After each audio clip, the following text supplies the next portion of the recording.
This weekend marks the 10-year anniversary of the Nintendo Wii. It was released November 19th, 2006 in the United States, and since then has sold over 100 million units, making it one of Nintendo's biggest successes to date. Unlike the Wii U, the Wii sold like hotcakes, and when it first came out, it was actually incredibly hard to get your hands on for quite some time. Today, I just kind of wanted to reflect on the Wii and share with you some of my experiences with it growing up. I can remember watching the E3 conference where Nintendo announced the Wii and its motion controller and being completely blown away by it. Nobody had ever seen anything like it, and we all couldn't wait to get our hands on it.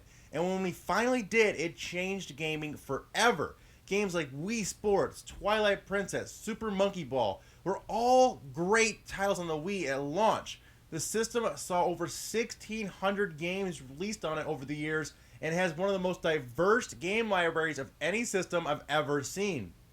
I mean, there are so many great games for the system that it would take hours to mention them all, but I'll go ahead and give you some of my favorites. So let's jump in with WarioWare Smooth Moves, Mario Party 8 and 9, Punch-Out!, Knight's Journey of Dreams, Metroid Prime 3, Smash Bros. Brawl, Mario Bros. Wii, Mario Galaxies, Donkey Kong Country Returns, Kirby's Return to Dreamland, and of course, Mario Kart Wii. And like I said, this is just a fraction of some of the great games available on the Wii. There are so many hidden gems on the system, and that's why I love collecting for it. And that's way cheaper than collecting for Super Nintendo, or God help us, collecting for the NES these days. It's absolutely insane. But the Wii is very cheap. You can buy a couple of games for a few bucks a piece at a pawn shop, and some of them are actually really good titles like you wouldn't expect, like the Zack and Wiki game. It's very cheap, but it's actually a really good platformer, and they're just so much fun to collect for right now. And another amazing thing about the original Wii was it was backwards compatible, making it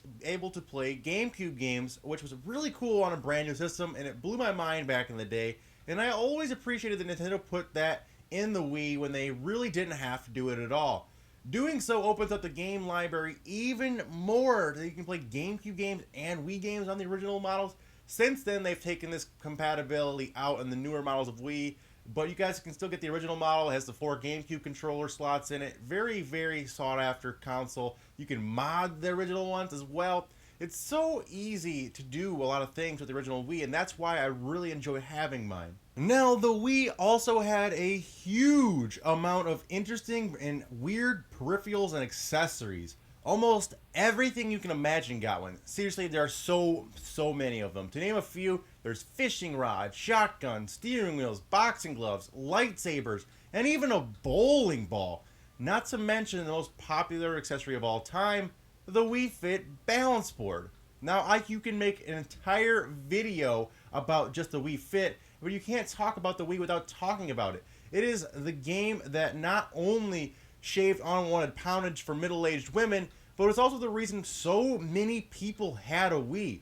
For real, I can remember countless family members and older adults that I knew that didn't even like video games, but they had a Wii just to play Wii Fit. My own grandmother had one, for God's sakes. And it was because of the Wii Fit the system made it into the homes of 100 million people. Who would have thought of all the great games to be released on the Wii, that Wii Fit would be the biggest seller of all of them? Absolutely mind-blowing, but somehow Nintendo pulled that off. However, my initial love for the Wii faded as I got older and got into more online gaming with the Xbox 360 and PlayStation 3, and that was really the only area the Wii was lacking in. Well, I mean, besides the graphical ability, but that's neither here nor there. But anyway, the online system was just clunky and nowhere near as good as Xbox Live or PSN, and Nintendo is still behind in this regard. I'm not sure why they chose to do online gaming so oddly, but I really hope that they learn their lesson with this and they make it more user-friendly for the Nintendo Switch coming out in March. Overall, the Wii was an amazing little system that came out of nowhere. I mean, love it or hate it, Nintendo Wii really did change the landscape of gaming forever. And I personally love the system, even though I didn't play it as much as other systems of that generation towards the end. But going back now to collect for the system and play is a total blast. There are just so many great games for the system, and you keep finding hidden gems, and it's such a fun thing to do. With the Switch just around the corner, now is a great time to plug in that old Wii and play some Nintendo games just to get that hype train going full steam. But anyway, guys, that's all I have for today. I hope you all enjoyed. If you guys did, make sure to hit that like button. It really helps my channel out. And subscribe for more gaming content. Also, be sure to check out some of my other videos on the Wii. I've done the rarest Wii games, worst Wii games, hidden gem videos, all kinds of great stuff on that system and other Nintendo systems and Sony and Xbox and Sega. All kinds of fun stuff like that. Links will be in the description. Today's code word you guys can leave in the comments below to let me know you guys made it all the way to the end of today's video is going to be Wiimote. So make sure you guys drop that down there. And I know you guys are some of the coolest people on the entire internet. But anyway, guys, as always, remember it's comeback time somewhere. Until then, take it easy and peace out.